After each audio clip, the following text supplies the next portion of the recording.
El cuerpo humano, el sistema circulatorio.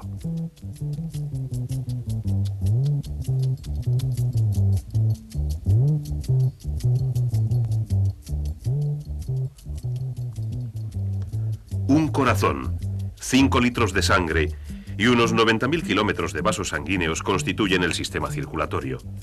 Por él se mueve material para energía, crecimiento y reparación a cada célula viva del cuerpo, retirándose los productos de desecho. Se trata de un trabajo muy complejo, pero lo que hace todo esto posible es una de las sustancias más sencillas de la naturaleza, el agua. El sistema circulatorio funciona gracias al agua.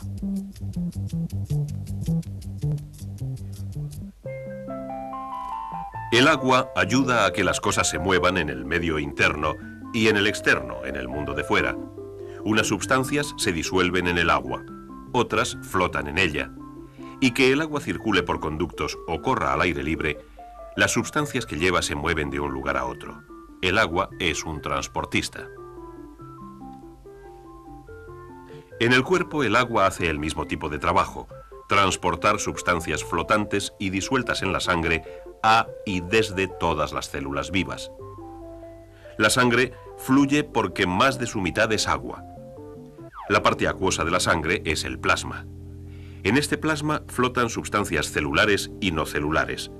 La mayoría de las células son células sanguíneas rojas, muy diminutas y sin núcleo. Las células sanguíneas rojas hacen un trabajo muy específico. Suministran oxígeno a las demás células del cuerpo. Pueden hacerlo porque contienen una molécula de base de hierro llamada hemoglobina. La hemoglobina se combina con el oxígeno en una combinación química débil. Cuando la hemoglobina lo hace, adquiere un color rojo brillante, y esto es lo que les presta el color rojo a las células. Así que la sangre es roja por estas células sanguíneas. En una sola gota de sangre hay unos 250 millones de ellas.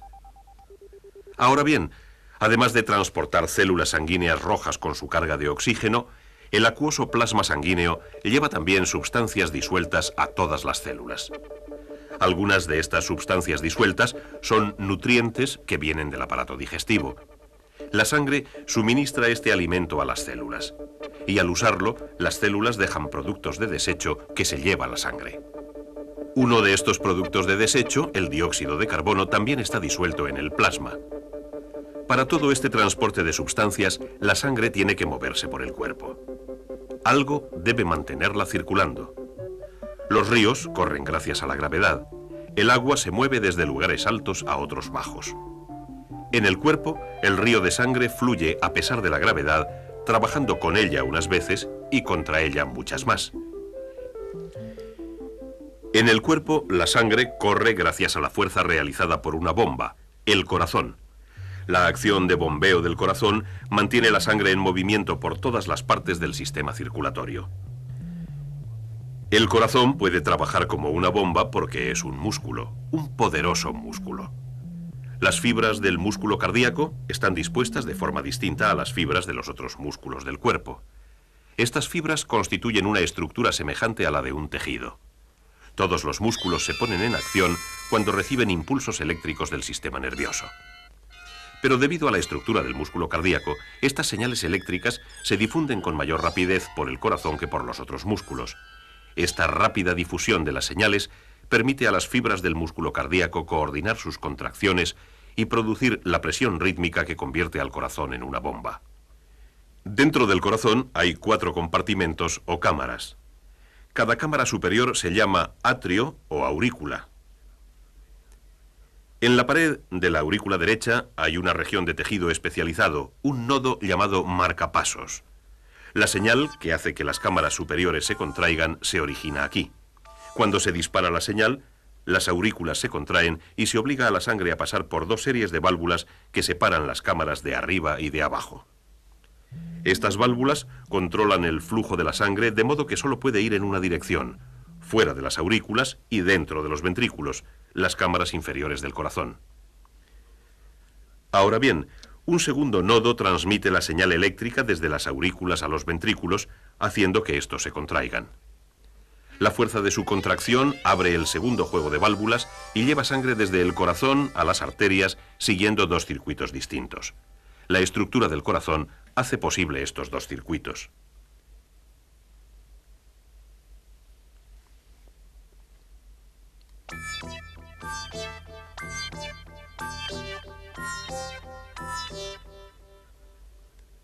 En un circuito, la sangre que sale del ventrículo derecho va a una arteria que lleva directamente a los pulmones. Luego, la sangre vuelve al corazón y a la aurícula izquierda. En el otro circuito, la sangre que sale del ventrículo izquierdo recorre un circuito mucho más largo a través del cuerpo, estableciendo contacto con todos los miles de millones de células del cuerpo antes de volver a la aurícula derecha. La sangre que circula por las cámaras derechas del corazón lleva grandes cantidades de dióxido de carbono disuelto en el plasma y sus células rojas han liberado parte de su oxígeno. Pero cuando hace el circuito de los pulmones, esta sangre libera dióxido de carbono y recoge oxígeno. Así que la sangre que vuelve de los pulmones a las cámaras izquierdas del corazón es rica en oxígeno. Es esta sangre rica en oxígeno, bombeada desde el ventrículo izquierdo y enviada por su circuito a todo el cuerpo, la que alimenta las células. El bombeo del corazón mantiene a la sangre en movimiento por los dos circuitos a un tiempo. El movimiento es ayudado por la estructura de las arterias. Las paredes de las arterias tienen una serie de capas de tejido. Una sola capa suave de células forra el interior hueco. Esto contribuye a reducir la fricción entre la sangre en movimiento y la pared arterial. Sobre este forro hay una capa elástica que se estira bajo la presión de la sangre a cada latido y luego se contrae. Este rebote proporciona a la sangre una ligera presión y la ayuda a moverse. Envolviendo esta capa elástica hay otras dos de músculo suave, involuntario. Estos músculos están controlados por fibras nerviosas cuyas señales hacen que los músculos se contraigan o se relajen, cambiando el diámetro de la arteria y controlando así la cantidad de sangre que corre por ella. Y sobre las capas de músculos hay una capa dura de fibra que refuerza las paredes arteriales contra la presión sanguínea producida por el corazón. La arteria que transporta sangre rica en oxígeno desde el ventrículo izquierdo del corazón y empieza su circuito por el cuerpo se llama aorta. La aorta se ramifica rápidamente en muchas arterias menores. Sigamos esta serie de ramificaciones. Una de las arterias que se bifurcan de la aorta lleva sangre a los músculos del corazón. El corazón no puede hacer uso del alimento y del oxígeno de la sangre que pasa por sus cámaras. Para alimentarse necesita sus propios vasos sanguíneos. Otras dos ramas de la aorta recorren los lados del cuello y llevan nutrientes y oxígeno al cerebro. Y otras dos ramas se mueven hacia los hombros y luego por los brazos. La parte principal de la aorta sigue por detrás del corazón, enviando ramas a todos los órganos abdominales. Luego la aorta vuelve a dividirse en dos grandes ramas, una que va a cada uno de los riñones, donde se retiran algunos desechos de la sangre. Y otra división más envía arterias a cada pierna. Normalmente las arterias están muy enterradas dentro del cuerpo. Ocasionalmente están cerca de la superficie de la piel, así que en lugares como el cuello y las muñecas se puede sentir una onda de presión creciente a medida que el corazón bombea la sangre. Esta onda de presión es lo que se llama pulso. Así que las arterias ramificadas dirigen la sangre rica en oxígeno y llena de nutrientes a las distintas partes del cuerpo. Las arterias se dividen una y otra vez, convirtiéndose en vasos sanguíneos cada vez más finos, a medida que enhebran sus caminos por el cuerpo, acercando cada vez más la sangre a las células individuales. Finalmente, los vasos arteriales se hacen tan delgados que su diámetro solo es ligeramente más grande que el de las células rojas de la sangre, y éstas solo pueden moverse por ellos una a una. Ahora los vasos se llaman capilares. El flujo de sangre se hace más lento, permitiendo los intercambios vitales entre la sangre y las células del cuerpo. Ahora se efectúa una tarea principal del sistema circulatorio, la nutrición del cuerpo. La débil combinación química entre el oxígeno y la hemoglobina se rompe en muchas de las células rojas.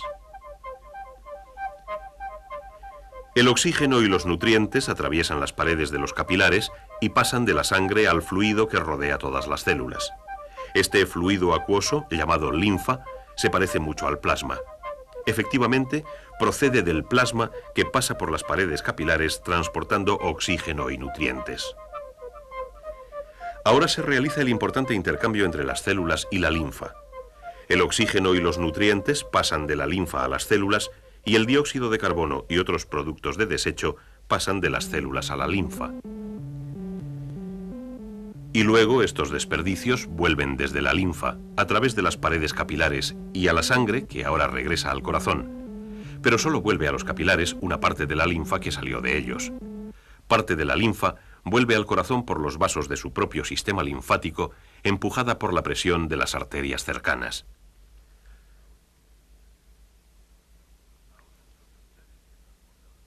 Ahora, los capilares que transportan la sangre y su carga de desechos de las células convergen en vasos sanguíneos cada vez mayores.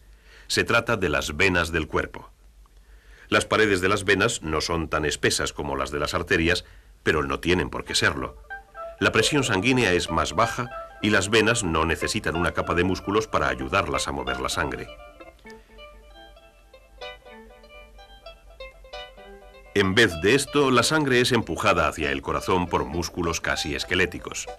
Las válvulas existentes a lo largo de las venas hacen que la sangre se mueva en la dirección adecuada. Las venas se unen en vasos cada vez mayores a medida que devuelven la sangre al corazón. En el cuello, un par de venas se unen con vasos linfáticos que devuelven linfa a la sangre. Esta linfa se vuelve a convertir en parte del sistema circulatorio. En esta región del cuerpo, la gravedad colabora con el sistema circulatorio, haciendo que la sangre se mueva desde la cabeza al corazón. Finalmente, todas las venas convergen en la cámara superior derecha del corazón. Desde aquí, con su dióxido de carbono disuelto, la sangre será bombeada a través del corazón y devuelta a los pulmones. Y así prosigue el circuito.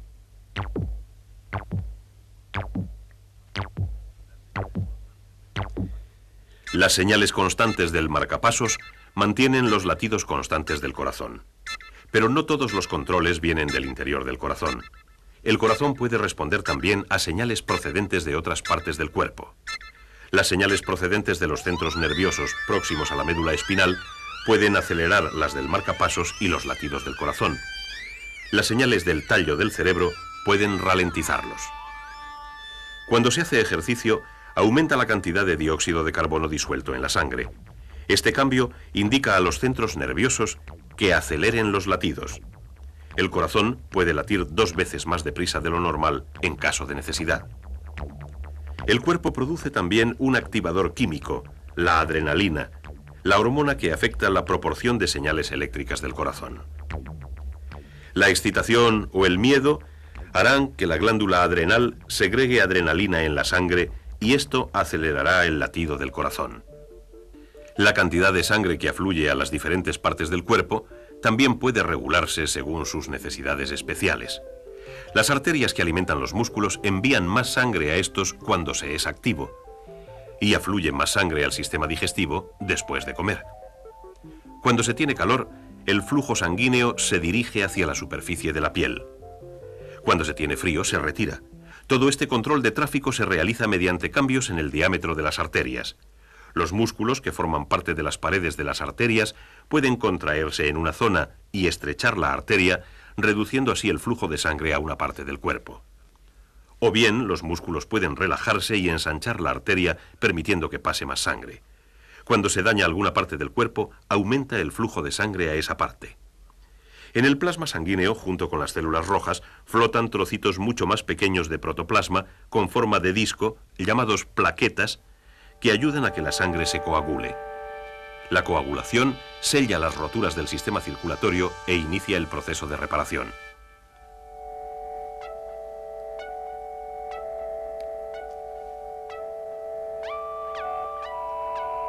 En la sangre hay también varios tipos de células blancas. Estas destruyen y eliminan sustancias vivas y no vivas que pueden ocasionar infecciones y enfermedades. Las células blancas se forman en los nodos linfáticos situados a lo largo de los vasos linfáticos. Y estos nodos actúan también de filtros para los microorganismos y partículas extrañas, alejándolos de la corriente sanguínea. La salud de todas las células del cuerpo depende del sistema circulatorio, y lo que lo mantiene en movimiento es el corazón, que late más despacio, más deprisa, constantemente, y que solo descansa brevemente entre latidos, al tiempo que envía la sangre por su doble circuito, llevando alimento y retirando los desechos de cada rincón del mundo interno. Durante toda la vida, el corazón, la sangre y los vasos por los que viaja alimentan, protegen y reparan los miles de millones de células diminutas que constituyen el ser humano.